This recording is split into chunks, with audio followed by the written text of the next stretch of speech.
Ya les he comunicado los enlaces anteriormente de lo que es VirtualBox. Ustedes ya hicieron la investigación. A muy grandes rasgos, VirtualBox es un programa para virtualizar sistemas.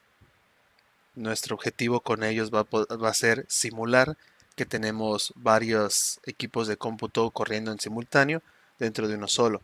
Entonces aquí está lo que es la página virtualbox.com. Está actualmente auspiciado por Oracle.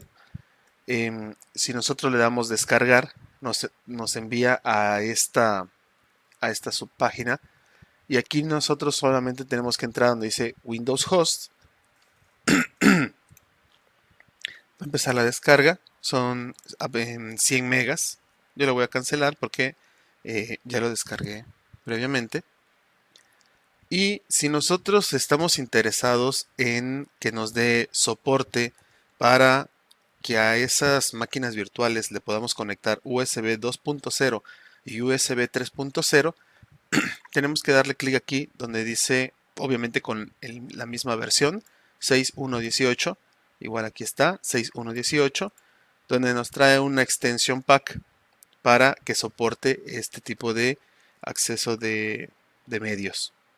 Entonces, una vez que nosotros descargamos el software, hacer la instalación, pues es bastante sencilla. Nada más nos pregunta qué paquetes deseamos hacer la instalación, nos dice la dirección de instalación, que si queremos crear accesos directos, si queremos asociar archivos, le vamos a dar que sí. El proceso de instalación no debería ser demasiado tardado.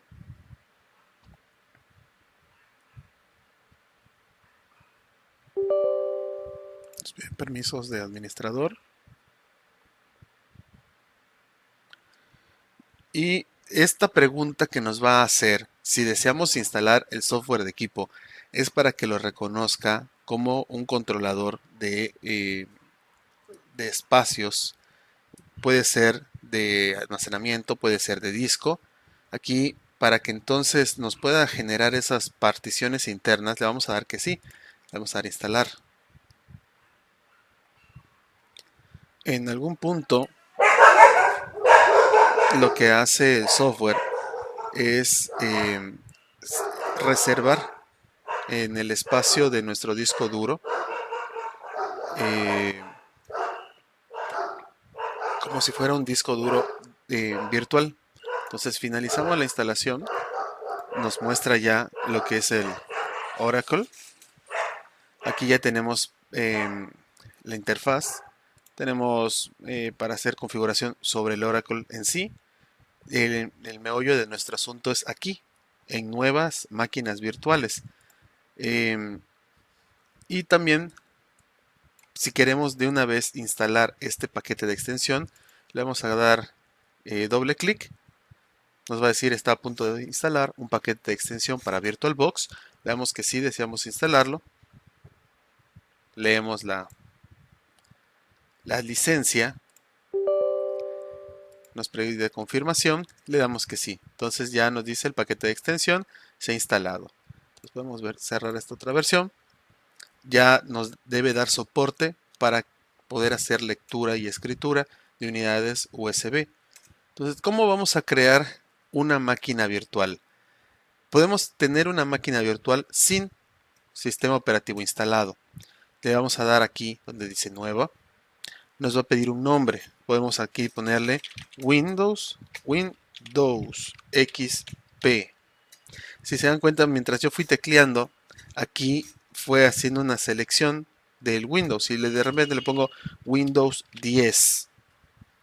Él busca inmediatamente la característica en sus distintos opciones que trae. También puedo instalar, si son Linux, ya me da ejemplos de configuraciones que trae precargadas para Linux, Debian, Fedora, Gentoo, Ubuntu, Sandros. Entonces, Si vamos a cargar un Windows, pues podemos aquí seleccionar Windows, que es seleccionar el tipo de Windows. Vamos a poner, por ejemplo, un Windows XP de 32 bits y le damos siguiente. ¿Para qué nos sirve esa preconfiguración? Como cada sistema operativo a la hora de instalar tiene una serie de requisitos mínimos, a la hora de configurar la memoria reservada y el espacio en disco, nos va a sugerir el mínimo que te pide normalmente esa versión que elegiste. Por ejemplo, en este Windows XP me está ofreciendo 192 megabytes, pero en cambio, si en lugar de un Windows XP yo hubiese seleccionado un Windows 8, le doy siguiente, ya no me está recomendando 192 megabytes, sino me recomienda 1 giga, porque es lo mínimo que me va a estar pidiendo el Windows 8. Si incluso yo lo tiro hasta un Windows 2010 de 64 bits, ya no me va a sugerir 1 giga, porque con eso se va a frisear o simplemente me va a rechazar la instalación, sino me va a empezar a ofrecer 2 gigas. ¿Qué significa 2 gigas? Que cuando yo eche a andar esta máquina virtual, mi sistema operativo, vamos a darle aquí, este sistema operativo que yo actualmente tengo, que tiene 16 gigabytes de memoria instalada, va a tomar 2 gigas para cargar la máquina virtual y 14 para el sistema operativo que yo sigo utilizando.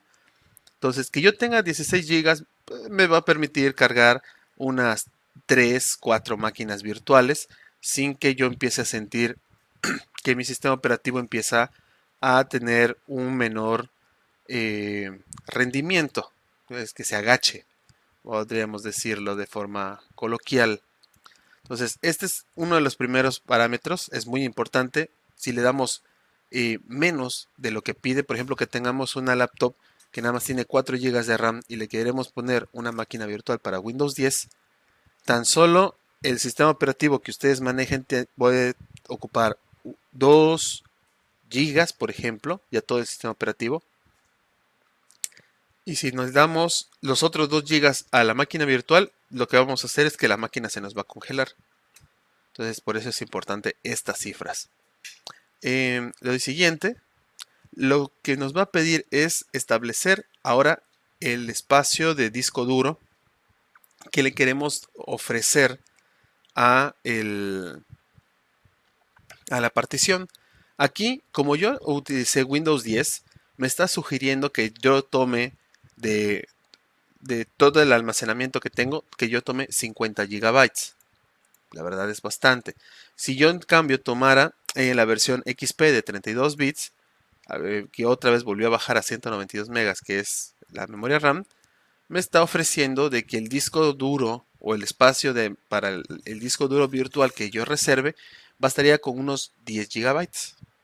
Entonces yo le puedo dar crear el disco duro virtual, selecciono el BDI y le puedo elegir un tamaño dinámico que puede irse ahí cambiando, pero a veces tiende a consumir un poco más de recursos porque constantemente tiene que estar viendo el tamaño que está ocupando. Pero como dice aquí, si nosotros elegimos el tamaño fijo, él va a definir el bit de inicio, el bit final, y entonces él va a poderse mover mucho más libremente sabiendo que todo ese espacio le pertenece a él. Entonces vamos a sentir un mejor rendimiento, por lo cual yo siempre recomiendo hacer el tamaño fijo, aunque pues vamos a tardar a la hora de crearlo. Esto nada más, como es un mero ejemplo, le voy a reducir a 2 gigabytes, con 2 gigabytes para que cree. Entonces, ¿qué va a pasar? Va a empezar a tomar 2 gigas de mi disco duro. Ya ahorita lo hizo rapidísimo porque 2 gigas casi no es nada. En cambio, 50 gigas hubiésemos aquí visto que este proceso hubiese tardado unos 3 minutos, 4 minutos. Claro, eso también depende mucho del sistema operativo. Y ya, Aquí yo ya tengo listo mi máquina virtual. ¿Tiene instalado un sistema operativo? No, eso lo vamos a ver el próximo parcial. ¿Puedo correr ya un Windows en ella? Sí, instalándolo. Y que ese sistema operativo que voy a instalar tenga las características que ya definí. Por ejemplo, un Windows XP que maneje 192 megas de memoria RAM y que ocupe 2 gigas de almacenamiento. Si por alguna razón intento instalar otro sistema operativo, un Windows 7, a la hora de empezar a correr el instalador me va a decir el equipo no tiene el espacio de almacenamiento necesario para continuar con la instalación y va a fallar. Pues se va a reiniciar y va a decir no se puede continuar. Entonces, por eso tenemos que conocer más o menos las características del equipo en el que estamos trabajando y también las características del sistema operativo que vamos a montar sobre una máquina virtual para poder hacer bien esta selección. Sí, su práctica que les había sugerido, pues básicamente se limitaba a hacer o adquirir, descargar, vaya, porque es gratuito, el VirtualBox y hacer una máquina virtual.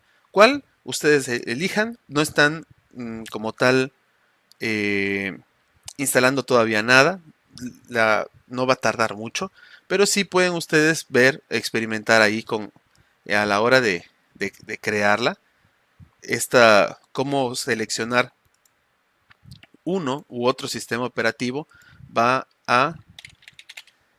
eh, a hacer que cambien las características. Por ejemplo, si elijo un Linux y esto lo manejo un Debian de 64 bits, aquí me está sugiriendo un gigabyte y me está sugiriendo 8 gigas de espacio de disco.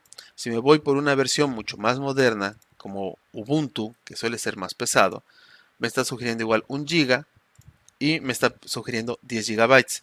Pero acá tenemos un detalle y es donde les digo, entra lo que nosotros sabemos de este sistema operativo.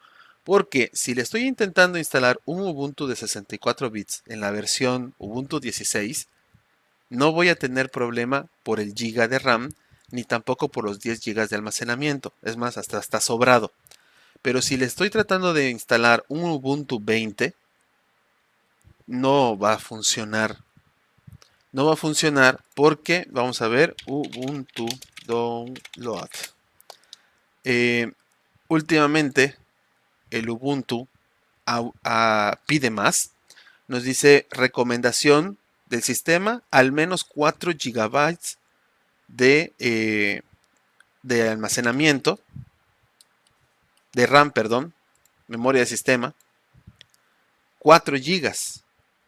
Entonces, si a esos 4 gigas lo quiero montar en este de 1, no va a funcionar. Y también me pide 25 gigabytes de almacenamiento de espacio de disco. Si yo le pongo aquí 10, no va a servir. Entonces, para una versión antigua de Ubuntu puede que estas características sí funcionen, pero por eso en un trabajo de investigación les dije cuáles son las características a tomar en cuenta a la hora de conseguir eh, los sistemas operativos y son estas. ¿Cuánto RAM pide? ¿Cuánto espacio pide? Porque cuando creas la máquina virtual tiene que ir alineada a esas dos características más que nada. Ya el próximo parcial vamos a ver cómo hacer el proceso de instalación a partir del ISO. Ojalá y para ese entonces nosotros ya podamos haber retomado las clases presenciales para que entonces yo pueda proporcionarles, por ejemplo, el ISO del 2016 server o un ISO de Ubuntu que pesa 2.73 gigabytes o poder facilitarles un ISO de un Debian para que entonces pues podamos trabajar ya con la instalación, ¿sí? Si no se puede, pues ya les he comentado, vamos a buscar alternativas. Incluso yo puedo en una clase eh, haber grabado quizás previamente o experimentar si va a tardar mucho y si veo que no tarda más de 10-15 minutos, mostrarles a ustedes la instalación completa de forma presencial, por así decirlo, abierto a sus dudas. Si no, pues vamos a buscar siempre alternativas. Siempre hay una alternativa y es cuestión de ver.